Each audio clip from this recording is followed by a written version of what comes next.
दोन एवढी चांगलं नको नको नको दोन चांगली भाषणं झाल्यावर आता काही भाषणात बोलण्यासारखे काही मुद्दे राहिलेले नाहीत. माझी आपणा सर्वांना विनंती आहे की वातावरण अतिशय उत्तम आहे.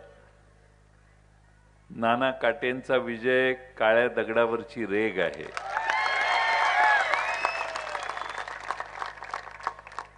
आज या मतदारसंघामध्ये आपल्या सर्वांचा प्रयत्न अजून डबल करण्याचा प्रयत्न आपण सगळ्यांनी करूया. आता रस्त्यावरचा प्रचार घरात पोहोचवण्याचं काम करा आणि जोपर्यंत घराचा मालक आणि घर हो म्हणत नाही तोपर्यंत घराच्या बाहेर यायचं नाही.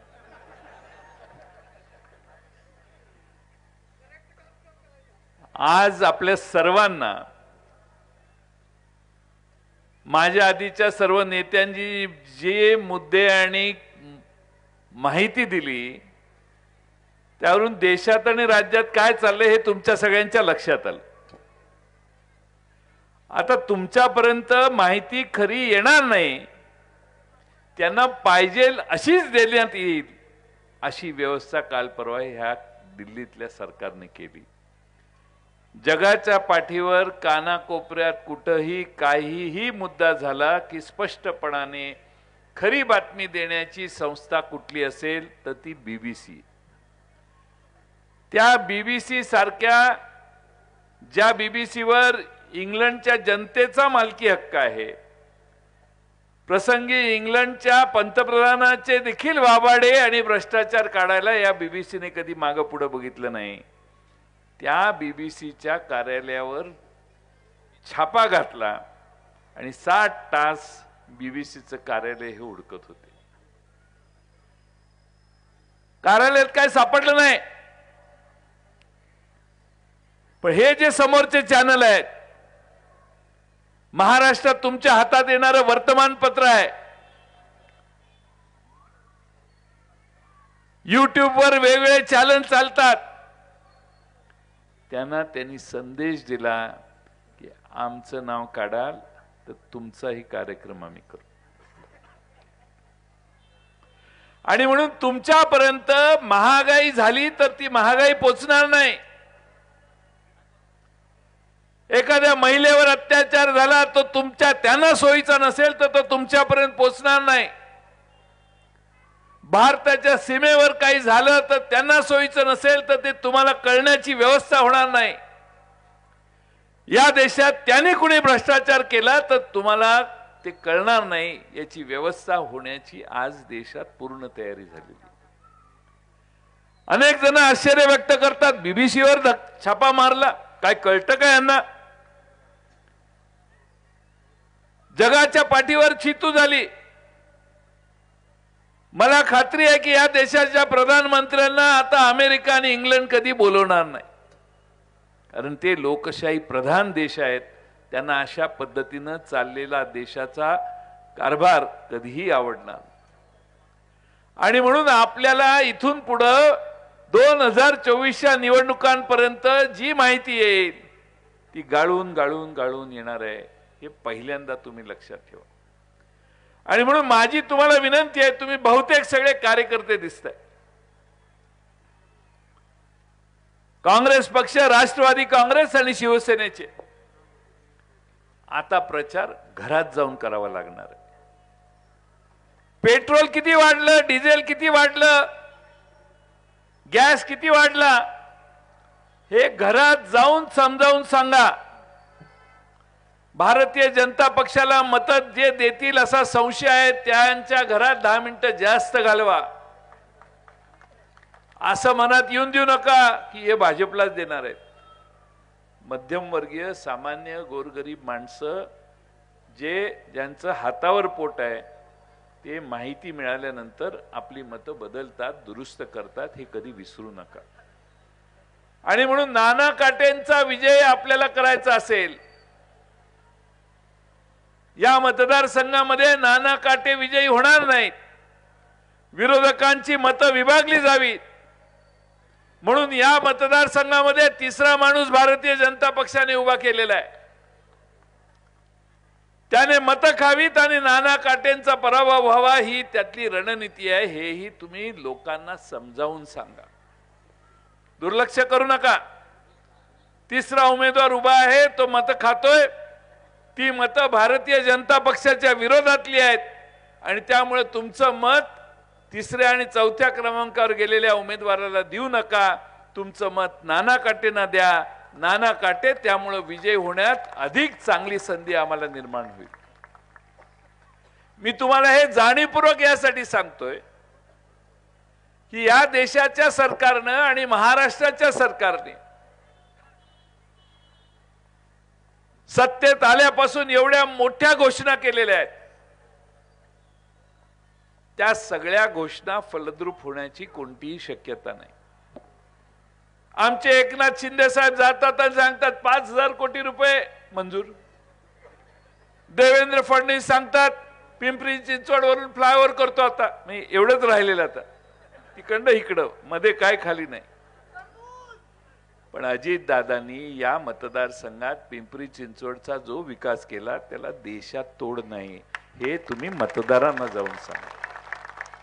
हे जर आपण मतदारांच्या मनावर बिंबू शकलो आणि जो तिसरा उमेदवार आहे तो भारतीय जनता पक्षाचा उमेदवार आहे. मागच्या वेळी 1,12,000 मतं मिळाली.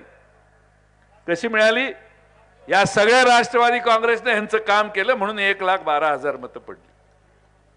ती मतं स्वतःची समजण्याचं कारण नाही. शरद पवार साहेबांच्या सारखं ज्यावेळी सातारला पावसात भिजून भाषण झालं त्यावेळी या राज्यातल्या अनेकांची मतं 10-15 हजार मतांना वाढली. अनेक जण त्या लाटेत निवडून आले. काँग्रेसलाही फायदा झाला आणि राष्ट्रवादीलाही त्याचा फायदा झाला आणि ज्यांना ज्यांना आम्ही पाठिंबा दिला त्यांचाही काही प्रमाणात फायदा झाला.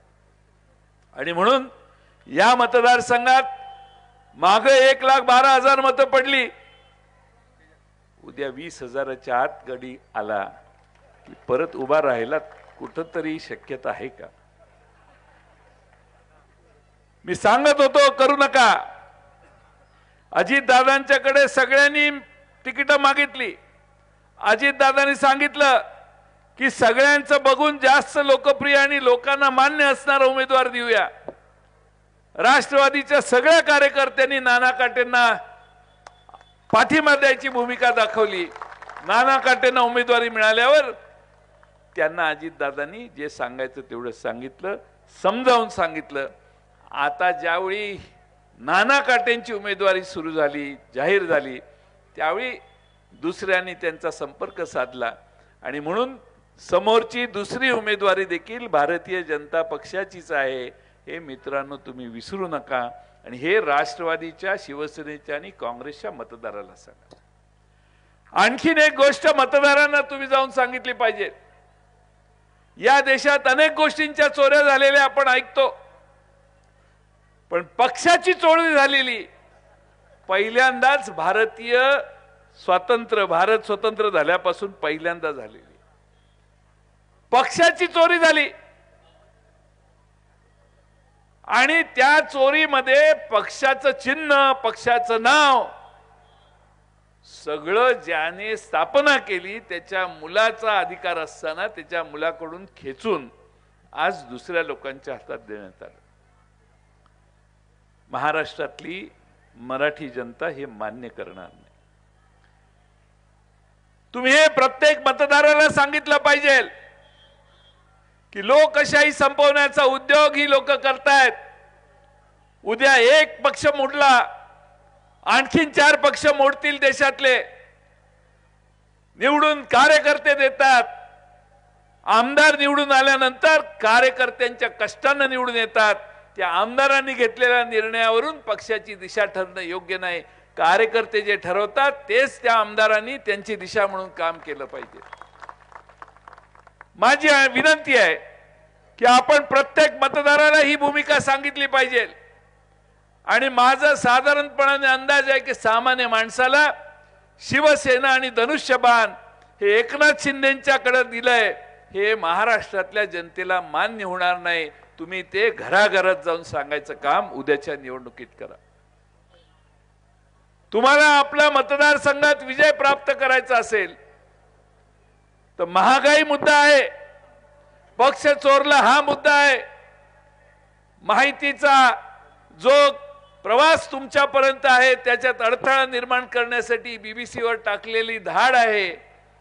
आणि या राज्यात आणि देशात जे जे आवाज वाढवतील त्यांच्यावर ईडी आणि आयटीची रेड आहे. हे सामान्य लोकांना जाऊन तुम्ही सांगा. प्रश्न भाजपचा नाहीये. प्रश्न या देशामध्ये अशा पद्धतीनं राज्यकर्ते काम करायला लागले तर तुम्हाला डॉक्टर बाबासाहेब आंबेडकरांनी दिलेल्या एका मताचा अधिकार हा विषय संपायला फार वेळ लागणार नाही. आणि म्हणून डॉक्टर बाबासाहेब आंबेडकरांनी निर्माण केलेली घटना टिकवायची असेल तर आपल्याला पूर्ण ताकदीनिशी भारतीय जनता पक्षाला एकसंघपणाने विरोध करायला पाहिजे.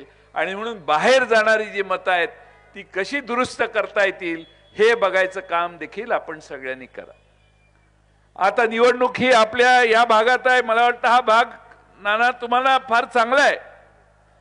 आता ज्या ठिकाणी विरोधी मतदार राहतात ज्यांचा जिथं जिथं जिथं प्रभाव आहे तिथं निवडणुकांच्या सभा घ्यायची व्यवस्था करा. इथं आपलंच आहे मैदान. सांगली, सातारा, कोल्हापूर, कोकण आपलंच आहे. तुम्ही काही चिंता करू नका. मराठवाड्याचे नेतेच आहेत तिथं. त्यांनी सांगितलेल्या गोष्टी ऐकून मराठवाड्याचं एक मत आता बाहेर जाणार.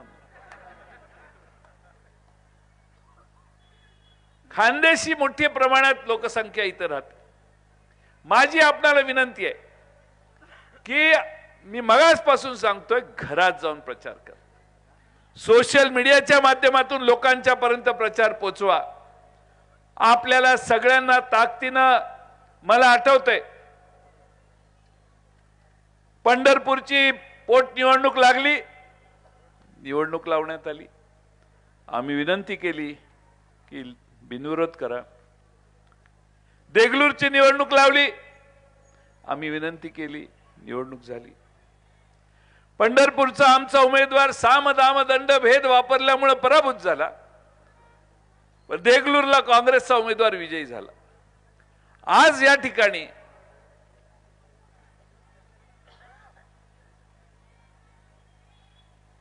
घरातली व्यक्ती मृत्यू पावलेली आहे. आणि म्हणून या निमित्ताने आपण या ठिकाणी बिनविरोध करावं. पलीकडं कसब्याला हीच निवडणूक लागली आहे. तिथं तर घरातला उमेदवारच दिलेला नाही. दुसराच उमेदवार दिलेला आहे. कोल्हापूरला त्या ठिकाणी देखील निवडणूक झाली. तिथंही निवडणूक आपल्या महाविकास आघाडीने जिंकली. त्यामुळे पोटनिवडणुकीमध्ये पंढरपूर वगळता सर्व पोटनिवडणुका आपण जिंकलेलो आहोत. तुम्हा सर्वांना माझी विनंती आहे की पूर्ण ताकदीनिशी आपण सगळे एकसंघपणाने काम करा. लक्ष्मण भाऊ जगताप हे माझे फार चांगले मित्र होते. विलास लांडे आणि लक्ष्मण भाऊ जगताप अनेक वेळा एकत्रितपणाने माझ्याकडे बरेच वर्ष यायचे. एक चांगला सज्जन माणूस. या भूमिकेतनं आमचे व्यक्तिगत त्यांच्याशी फार चांगले संबंध होते. पण ज्या दिवशी विधान परिषद आणि राज्यसभेच्या मतदानासाठी त्यांना अत्यंत बिकट त्यांची शारीरिक परिस्थिती होती त्यावेळी भारतीय जनता पक्षाने त्यांना स्ट्रेचरवरून विधान भवनाच्या दारात उतरवलं. त्यावेळी आमच्या देखील डोळ्यात पाणी आलं की राजकारणासाठी एखाद्या माणसाला किती वापरायचा याला काहीतरी मर्यादा पाहिजे. काय 2 मतं कमी पडली असती तर काय बिघडलं नसतं. पण मुक्ताताई टिळकांना आणलं, लक्ष्मण भाऊंना तिकडं आणलं. म्हणजे राजकारणासाठी काहीही कुणाचीही किंमत नाही. आम्हाला आमचा उमेदवार निवडून आणण्यासाठी काहीही आम्हाला कशाची किंमत द्यायला आम्ही तयार आहोत. ही भूमिका आज आहे. आज देशामध्ये महाराष्ट्रात 48 लोकसभेच्या जागा निवडून आणल्या पाहिजेत असं माननीय अमित शहा यांनी जाहीर केलं. तुम्हाला वाटेल आता 48 जागा निवडून आणणार. उलटा विचार करा. कधी उलटा विचार करायचा असतो. 48 जागा महाराष्ट्रात निवडून आणल्याशिवाय भारतीय जनता पक्षाचं दिल्लीत राज्य येणार नाही ही भीती असल्यामुळं आणि देशातल्या अन्य भागात यांच्या जागा कमी होणार असल्यामुळं महाराष्ट्रात 48 जागा निवडून आणायची इच्छा आज निर्माण झाली आहे आणि तशी परिस्थिती नाही आहे। गजबी आहे तिकडे आमचे माजी आमदार बसलेले आहेत नागपूरचे, आहे का तिकडे तशी परिस्थिती? आत्ताच जिंकलो, काय जिंकलो? शिक्षक मतदारसंघ आणि पदवीधर मतदारसंघात महाराष्ट्रात सगळीकडे आपल्या महाविकास आघाडीचा विजय झाला। याचा अर्थ लोक आपल्या बाजूने आहेत।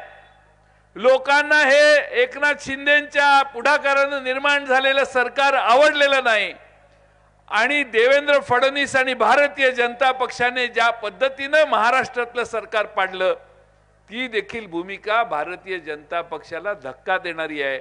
भारतीय जनता पक्षाची जे सरळ मार्गी मतदार आहेत, जे का चांगल्याला चांगलं म्हणणारे आहेत, त्या सामान्य माणसांच्या मनातून भारतीय जनता पक्ष उतरलेला आहे आणि ज्या कारणाने त्यांनी आजपर्यंत भारतीय जनता पक्षाला पाठिंबा दिला ती सगळी कारणं आता जवळपास संपुष्टात आलेली आहेत, हे आपल्याला विसरता येणार नाही आणि म्हणून मतदारांपर्यंत प्रभावीपणाने तुम्ही पोहोचा।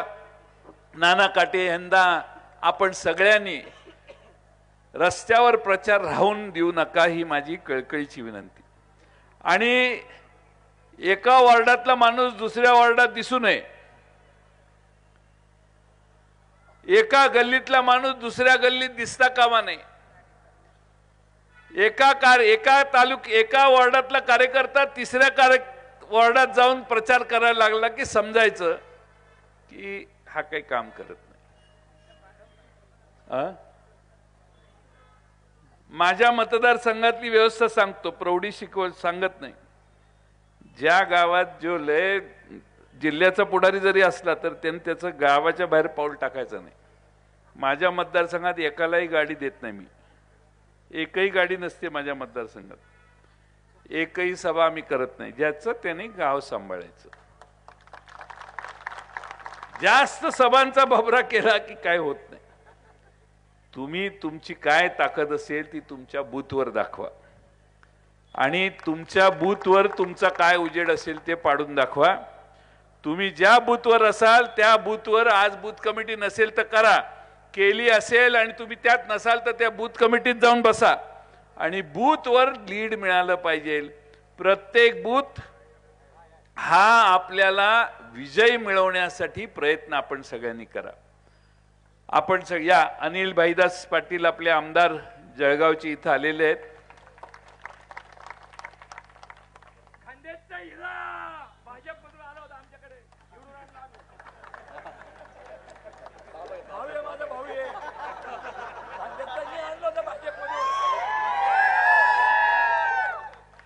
अनिल भाईदास पाटील खानदेशचा हिरा आहे, मान्य। भारतीय जनता पक्षातून इकडे आला असं नाहीये, त्यांनी ती पक्ष सोडला, राष्ट्रवादीत आले। मी त्यांच्या प्रचाराला गेलेलो, 50,000ची सभा होती प्रचाराला, इलेक्शनचा विषयच झाला नाही। एकच सभा एवढी मोठी अनिल भाईदास पाटलांची झाली ती काही विचारू नका।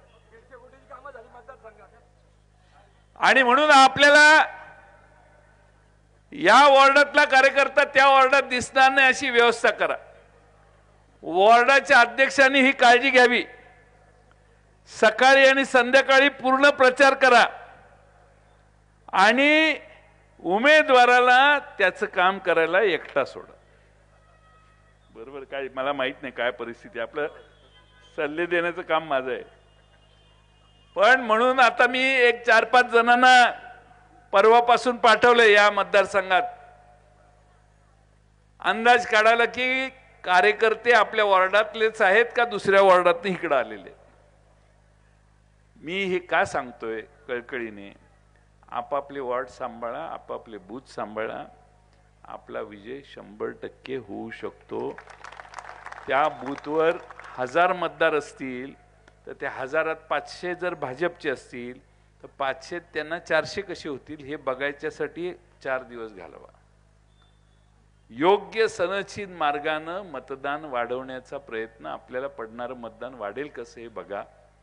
जास्त तुम्ही सुज्ञ आहात, जास्त सुज्ञास अधिक सांगणे न लगे.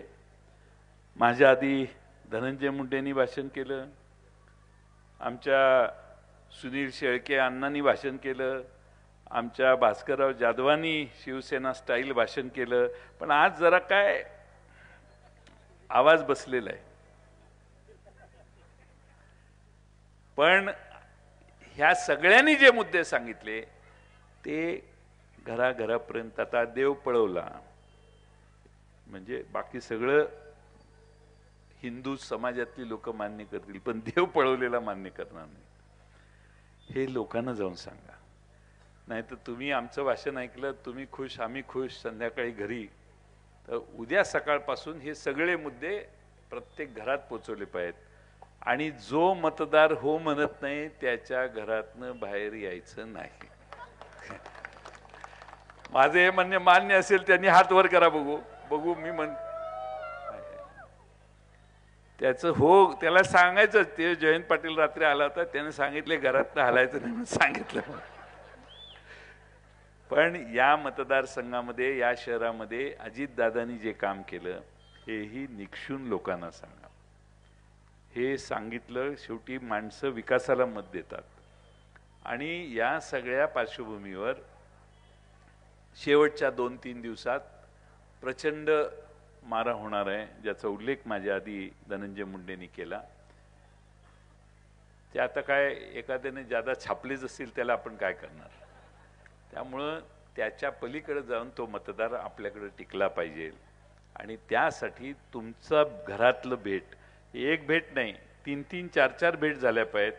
26 तारखेला मतदान आहे. तुमच्याकडं 21 आहे, 22 आहे, 23 आहे, 24 आहे. आणि एकानं 50-100 घरं धरायची, लय लांबड लावायची नाही. आणि आपण बूथ मध्ये सगळ्यात जास्त ज्या बूथवर मतदान होईल, नाना काटेंचा वॉर्ड सोडून,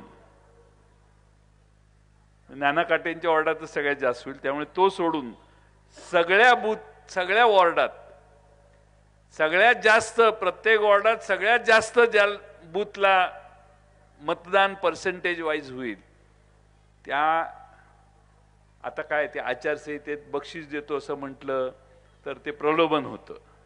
ते बरोबर होणार नाही. काहीतरी नवीन केस व्हायची, सीट निवडून यायची आणि माझ्या वाक्याने प्रॉब्लेम व्हायचा. त्यामुळे त्यांचा आम्ही शरद पवार साहेबांच्या हस्ते सत्कार करायची व्यवस्था करू. आणि त्यावेळी जी काही राजी खुशी होईल ती बघू. आज काय त्याच्यावर बोलत नाही. पण आपण सगळ्यांनी ताकदीनं उद्याच्या निवडणुका लढवाव्यात.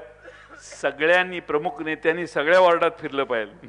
नाहीतर मला काही आपल्यात प्रमुख नेते म्हणतील आम्हाला वॉर्डात बसायला रात्री जयंत पाटलांनी सांगितले.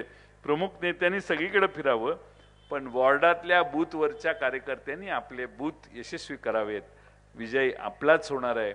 आपण ताकदीनं या मतदारसंघात आपला विजय खेचून आणूया. पुन्हा एकदा राष्ट्रवादी काँग्रेस आणि शिवसेनेचं राज्य निर्माण करण्यासाठी ही निवडणूक आपल्याला महत्त्वाची आहे. हे लक्षात घेऊन आपण काम करावं एवढीच विनंती करतो आणि माझे 2 शब्द पूर्ण करतो.